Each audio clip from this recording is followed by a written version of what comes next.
Shalom teman-teman, kembali lagi di Sekolah Minggu Baptis Baitani Sukabumi. Sebelum kita mulai, mari kita berdoa. Tuhan Yesus, terima kasih atas berkat-Mu hari ini. Sekarang kami kenukan sekolah minggu, tolong Kau pimpin kami Tuhan, amin. Teman-teman, ayo kita menyanyi kerja buat Tuhan, selalu manise. Dalam suka maupun duka, tetap kerja buat Tuhan. Kerja buat Tuhan, selalu manise. Biar ikut salib, selalu manise. Saya kerja buat Tuhan, sungguh senang-senangi. Dipanggil Tuhan, selalu manise. Serahkan diri ke ladang Tuhan saudara, serta Tuhan selalu manise. Kerja buat Tuhan, selalu manise. Biar ikut salib, selalu manise. Saya kerja buat Tuhan, sungguh senang-senangi. Dipanggil Tuhan, selalu manise.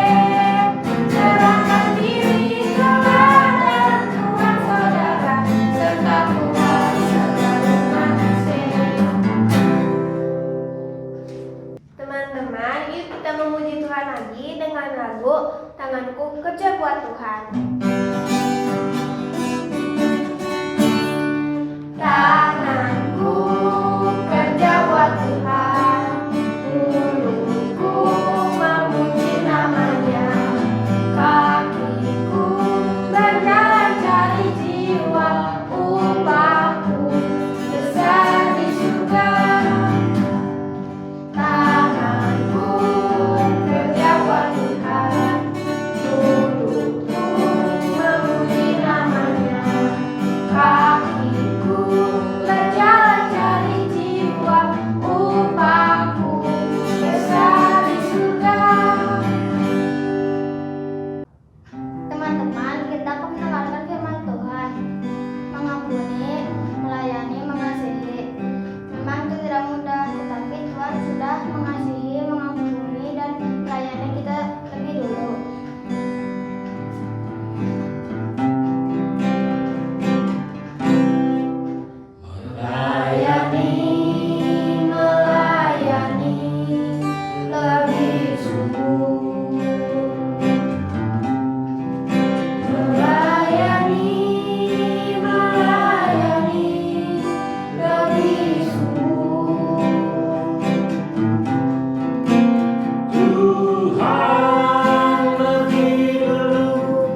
Shalom adik-adik yang terkasih dalam Tuhan Yesus, apa kabar kalian?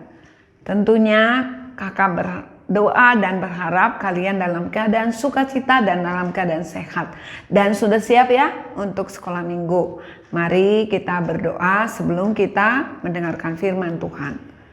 Tuhan Yesus yang baik, terima kasih karena karya keselamatan Kau berikan dalam hidup kami. Saat ini Tuhan, kami mau belajar firman Tuhan. Tuhan tolong kami supaya kami mengerti firman Tuhan dan dapat melakukannya dalam hidup kami. Dalam nama Tuhan Yesus kami berdoa mengucap syukur. Amin. Adik-adik yang terkasih dalam Tuhan Yesus, hari ini kita belajar seorang tokoh yang luar biasa dalam melayani Tuhan. Dia dalam pemberitaan Injil totalitas. Apa yang dimaksud dengan totalitas? Seluruh yang dia lakukan itu bukan setengah-setengah, bukan bermain-main, tetapi dia melakukannya yang terbaik. Seperti semuanya itu dia lakukan itu seperti buat Tuhan, untuk menyukakan hati Tuhan. Dari mana kita tahu? Salah satu buktinya kita akan buka di 1 Tesalonika 2 ayat 1 sampai 10. 1 Tesalonika 2 ayat 1 sampai 10. Di situ kita bisa melihat bagaimana Paulus berkata bahwa dalam pemberitaan Injil dia itu juga mengalami namanya penganiayaan, penderitaan. Tetapi dia sungguh-sungguh melakukannya. Dia luar biasa dalam melayani Tuhan, berjeri-lelah pagi, siang, malam. Bagaimana kita lihat di dalam 1 Tesalonika ini, Paulus juga menceritakan kepada kita. Dia pernah dianiaya, dihina di Filipi. Tetapi Paulus tidak berhenti di situ, dia terus berjuang. Adik-adik mungkin sudah pernah dengar atau belum pernah, kita melihat bahwa Paulus ini mengalami penderitaan, dia sampai di penjara di Roma. Kenapa dia di penjara? Bukan karena dia jahat, bukan. Tetapi karena dia berani dan berjuang, berkobar-kobar dalam memberitakan Injil. Dia pernah namanya dilempari batu, dia didera 3 kali, dia mengalami namanya kapal karam di laut selama 3 hari. Adik-adik bisa membayangkan. Kalau kita di masa pandemik ini mungkin adik-adik selama ini terbatas untuk keluar rumah, tidak bisa main. Paulus bukan hanya mengalami beberapa bulan atau seperti kita sekarang. Dia bahkan di penjara bertahun-tahun. Dia menderita. Semua itu karena dia tahu kasih Tuhan yang luar biasa kepada dia. Dan dia ingin semua orang juga merasakan kasih Tuhan itu. Di dalam 1 Tesalonika 2 ini kita perhatikan, Paulus berkata, apapun yang dia lakukan semata-mata untuk menyukakan hati Tuhan. Bukan untuk mencari keuntungan supaya dia punya duit banyak. Tidak adik-adik. Kita tahu bahwa Paulus itu juga bekerja. Dalam pemberitaan Injil dia itu bekerja juga sebagai tukang tenda. Dia tidak suka menjadi beban orang. Dia tidak suka untuk meminta-minta. Dia tidak suka untuk mencari supaya dia itu terkenal. Bukan. Dia senantiasa melakukannya itu karena dia sayang. Dia tahu kasih Tuhan. Sehingga Paulus berkata seperti seorang ibu yang kalau ibu-ibu itu biasa merawat dan mengasuh anak. Paulus begitu sabar, menasehati, meski dia ditolak, dia tetap memberitakan Injil. Dia tetap melakukan semuanya. Seperti seorang ayah yang menasehati, menguatkan. Paulus itu seperti seorang ayah. Dan juga dia seperti seorang ibu yang merawat, mengasuh. Kalau orang bersalah ataupun berbuat sesuatu, Paulus dengan sabar. Begitu luar biasa kasihnya dia. Kenapa? Karena dia tahu Yesus Kristus sudah mati buat dia dan buat orang-orang berdosa. Paulus tidak dapat membalasnya. Jadi Paulus ingin melakukan semuanya seluruh hidupnya. Walaupun dia dihaniaya, di penjara, dia menderita, dia mungkin tidak tidur, Karena pemberitaan Injil ya, dia melakukan semuanya, dia tidak mengeluh, dia tidak berkeluh kesah, dia tidak banyak membebani orang lain. Dia bekerja siang dan malam. Nah, adik-adik, dalam pemberitaan Injil apa yang sudah kita lakukan? Apa kita belajar seperti Paulus ini?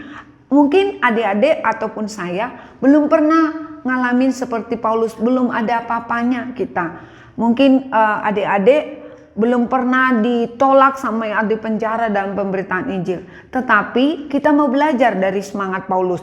Dalam pemberitaan Paulus ini, pemberitaan Injil Paulus, dia luar biasa berkobar-kobar, berani. Kalau salah, dia katakan bahwa itu tidak sesuai dengan firman Tuhan. Dia berani menegur seperti seorang ayah yang menasehati dan menguatkan ya. Jadi kita belajar dari sini bagaimana pelayanan dan pelayan Tuhan itu sungguh-sungguh tidak memusingkan dirinya dengan kepentingan diri sendiri atau mencari keuntungan, tetapi dia total dalam pemberitaan Injil.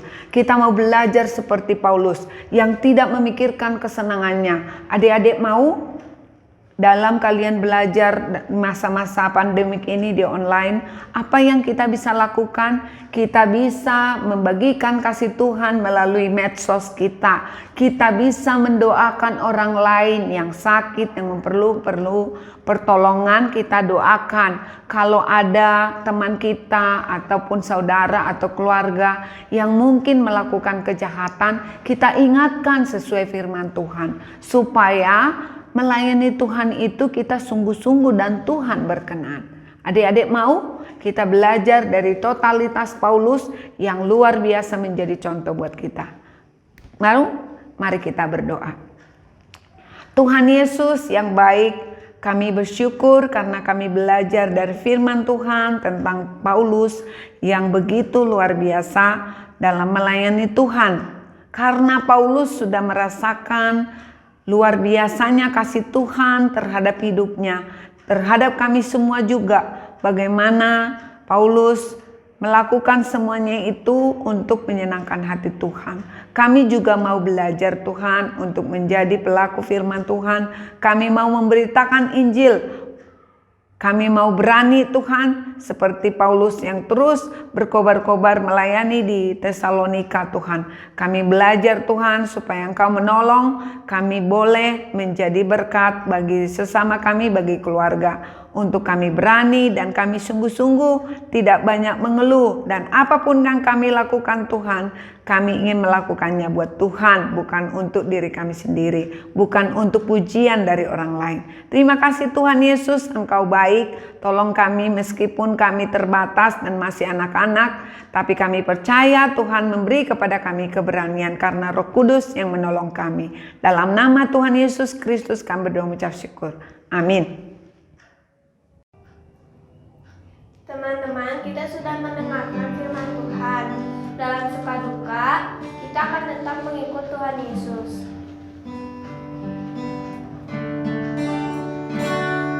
Ikut Yesus, keputusanku. Mengikut Yesus, keputusanku.